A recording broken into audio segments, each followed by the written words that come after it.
Batman has been kicking ass in Gotham since 1939 and has evolved on screen over the years with varying results ever since. With the news Michael Keaton could be donning the rubber cowl and 2-inch shoe lifts in the ever-impending Flashpoint movie, we'll take a look at how the Dark Knight has appeared in the films over the last 80 years. Who was the Cape Crusader, the Bruce Wayne underneath, the villains he's faced, and what the future holds for our beloved Dark Knight. Firstly, a few honourable mentions. We have to mention the very first Batman on screen. Lewis Wilson's 1943 serialised Batman did a lot for the character, but mainly laid the groundwork for Adam West. Slap his face. Step back. Are you devil? For many, Kevin Conroy is the voice of Batman across multiple animated TV shows, movies and video games. His work with Mark Hamill has helped to establish Batman and Joker for a new generation, and such is his standing within the Bat community, he was drafted into play an aging Bruce Wayne on the Crisis of Infinite Earth TV crossover extravaganza earlier this year. Just listen to him with your eyes closed, he is our Batman. You're not safe here.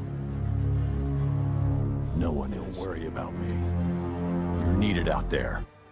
Will Arnett also gets a mention as the Lego Batman from the Lego Batman movie, if only just for how goddamn hilarious he actually is. No.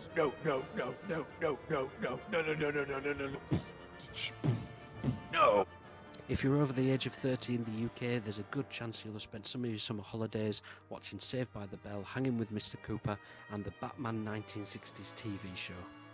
Adam West and Burt Ward were zocking, splatting and kapowing classic bad guys every week with tongues firmly in cheeks and bat shark repellent firmly in your bat belt.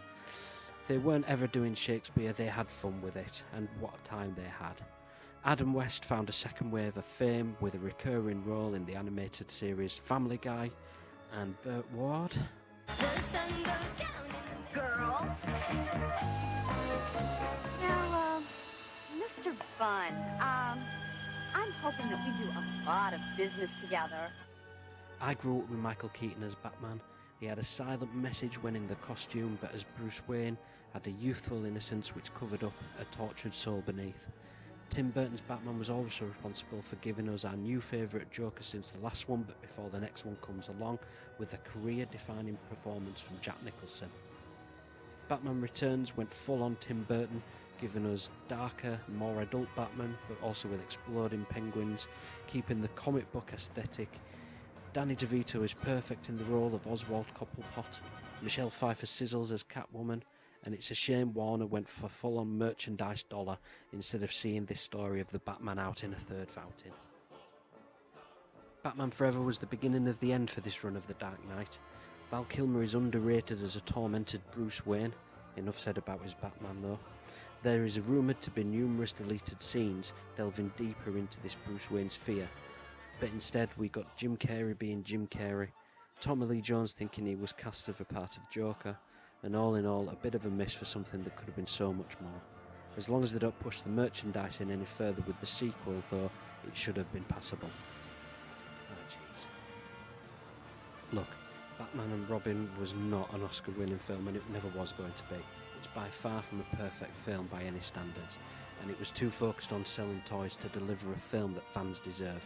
Clooney though was a prime choice. He had huge star power, charisma, charm, good looks and an incredible Batman chin. Arnie gets a bad rap in this, but with a script that's focused on terrible puns instead of playing to its strengths of his action hero status. With an ensemble so wooden and miscast, Clooney was always up against it. But seriously, just look at that chin. 2005 saw the beginning of Christopher Nolan's new Batman trilogy, which reinvigorated the character for a new audience. Christian Bale was a revelation as Batman, gaining over 40 pounds of muscle for the role after his tortuous examination from the machinist. He was gritty and realistic as the Dark Knight, but also the joyful playboy that we come to love in Bruce Wayne. The stories are focused around fear, chaos and anarchy, were more in line with the fears from a post-9/11 audience. Nolan gave us the best Joker that we've seen since the last one, but our new favourite before the next one comes, and Tom Hardy was a personal favourite on peak form as the villainous Bane. He also gave us the world's worst chiropractor. There's a vertebra protruding from your back. It has to be put back.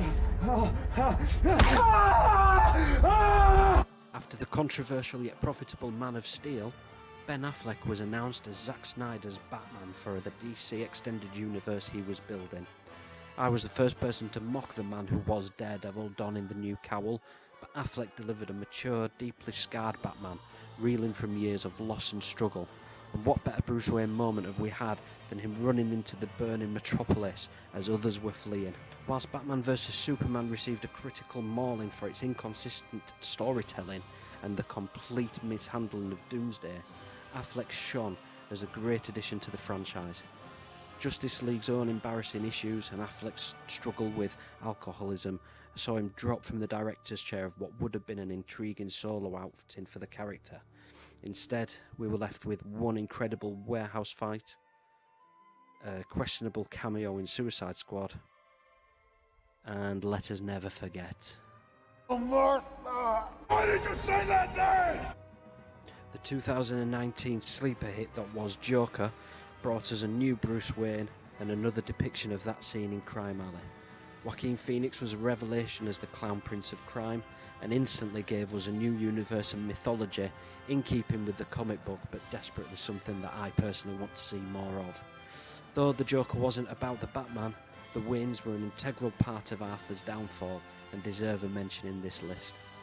2021, or whether COVID allows, also sees everyone's seventh favourite vampire, Robert Pattinson, don the goggles in a brand new take on the Batman from Matt Reeves.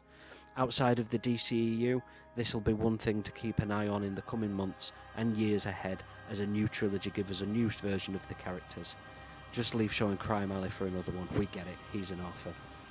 This is the first time of these videos that we'll be doing. Give us a like and subscribe and comment. Tell us what you want to see more of, what you want to hear from us, and what you think about this video. And also listen to the Movie Chef podcast every week from all good places that you get your podcasts, and also some terrible ones too.